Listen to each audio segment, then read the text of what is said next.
Let me now bring on board Devin Choksey, Managing Director of Choksey Securities. Devin, good morning. Thank you for joining us. Devin, last 10-15 days, things are looking slightly shaky. Do you think the foundation of the rally is now shaky, or the foundation of the rally is there to last? Yeah, good morning, Nikunj. Well, according to me, the way in which the market is correcting, it is suggesting that it wants to go up. Because the earlier part of the month, that is in January, you saw, I think, good amount of rise into the market, a participation which came in from largely from the overseas traders side, I think, which rallied the market. And thereafter the corrective downside, largely because of, I think, I would say profit booking and a distribution from high valuation stocks.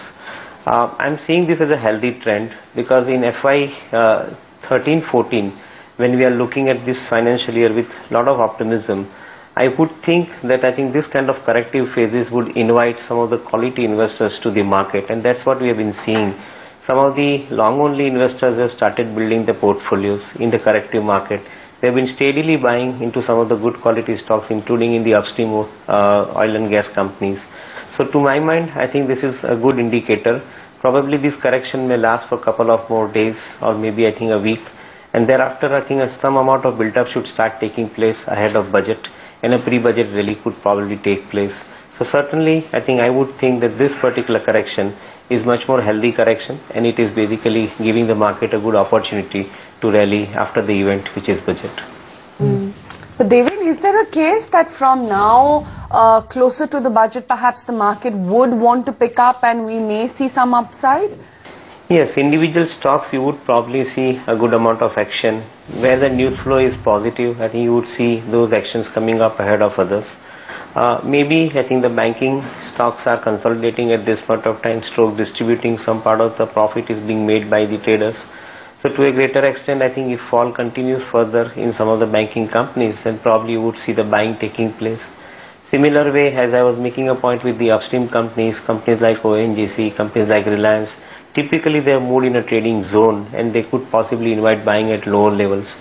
The reason for, this optimism or the confidence is that investors have started looking at India market positively, and they have started buying into the quality stocks where the growth or the headroom is higher for them for the investment stroke trading purpose. So I would think that pre-budget there would be a case of buying selectively into good quality stocks, which could possibly run up after budget or maybe little ahead of budget itself, and give some decent appreciation to the traders and the investors alike. Devin, do you think we could be in for some budget disappointment, because the most important number for India's budget is the fiscal deficit number, and that number is already out?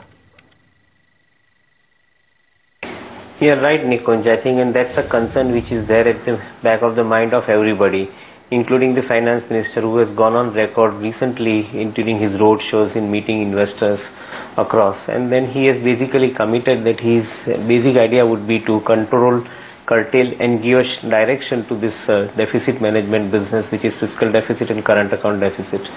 Fortunately, current account deficit could possibly get the help of appreciating rupee, because a higher amount of oil import bill could remain muted because of the rupee which is appreciating, which has gone a little below 53 yesterday. So to an extent, I would think that that part is managed on its own, and the other part of the management is fiscal deficit, which is again linked to the kind of a subsidy phase out, the reduction into the outgoing as far as the government expenditures are concerned. And those fronts, probably they are going to lay more emphasis. That is very obvious and clear. So in the budget, one will look at those measures which will come out from the FM side about, reduction of the subsidies and managing the deficits well. Whatever is available on the paper is already given. Investors have understood what is the fiscal deficit and the reason behind that. But what is the way forward is something which people are looking at, and that's where my confidence is higher that this time around this subject would be dealt with at a greater length and in details. What have you made of the weakness in some of the PSU banking earnings? And yesterday it was BOB's turn. Largely, as I say, broadly summarizing, the lack of, the credit growth, which is basically, not the case with some of the private sector peers, and the amount of provisioning requirement under the standard provisioning norms, which basically has affected to a bottom line to a certain extent.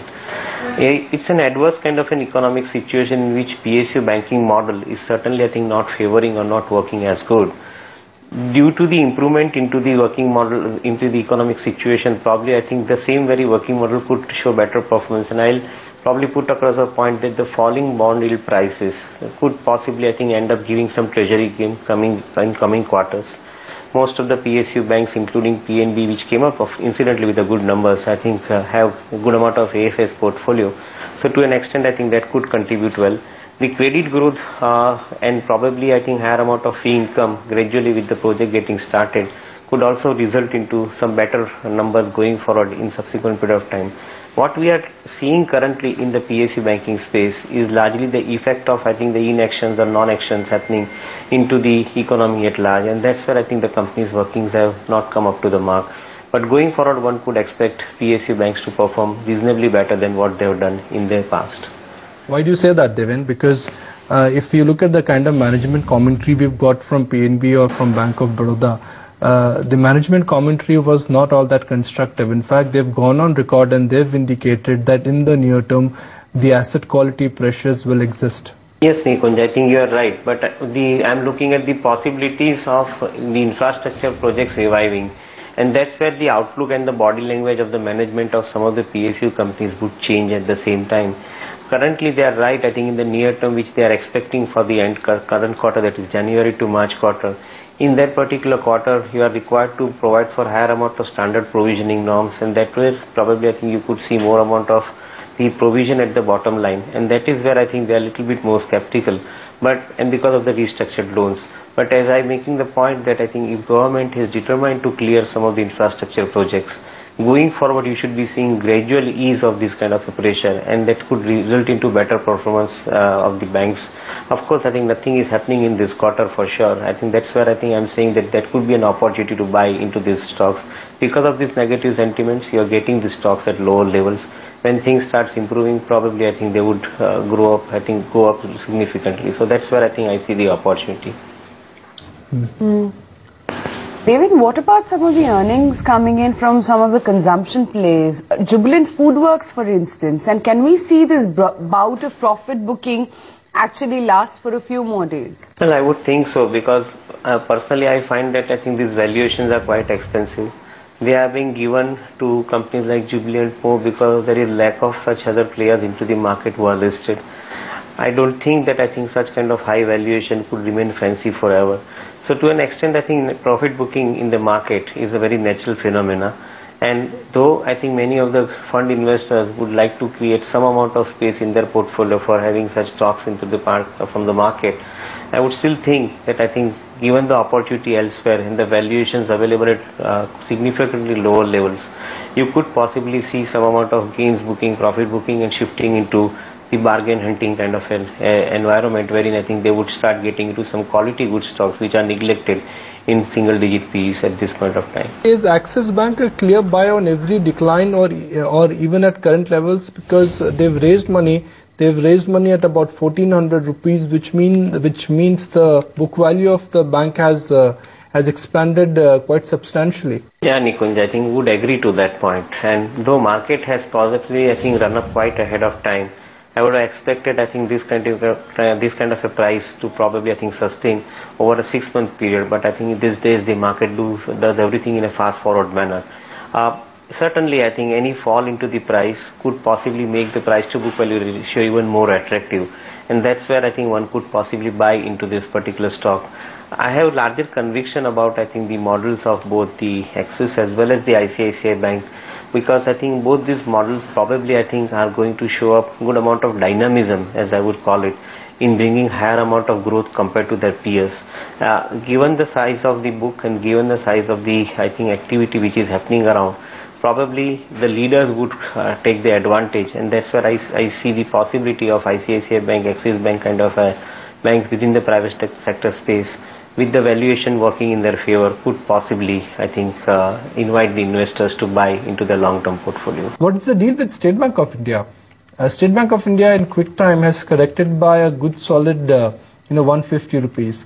Bank of Baroda corrected after numbers. Punjab National Bank appreciated after numbers, but State Bank of India numbers are not out, and the stock is volatile ahead of numbers already. I don't know about the volatility. Maybe I think a kind of a profit booking by the ETFs. I think that is what I gather. But more importantly, on the numbers side, I think this quarter you should be seeing a little better number coming from the treasury gain side because of the fall in the bond yields. That's the first point. I think around 17% to 18% kind of a loan growth, I think as I see it, will be happening. So that should again, I think, boost up, I think, the numbers at the top line. However, on the bottom line, due to the restructuring of the loans, I think you might see some amount of increased provision, and that's where probably the market may want to play a little safe. But I think this is something which I know, which we all know, that I think this is going to happen in this particular quarter and the next quarter, by which I think the full coverage ratio will be applied into the books of State Bank of India and the provisioning would increase. But beyond that, I think with the things improving, again as I was making point earlier, I think the numbers should turn out to be better. Even in this quarter on a year-over-year basis, if you look at it, I think the numbers are likely to be much better and quite impressive. So I'm relatively more confident that the situation is good for companies like State Bank and maybe better going forward with the fall into the rate of interest. Devan, how would you approach Hero MotoCorp as a stock? In the near term, it appears that it's a problem of plenty for Hero MotoCorp.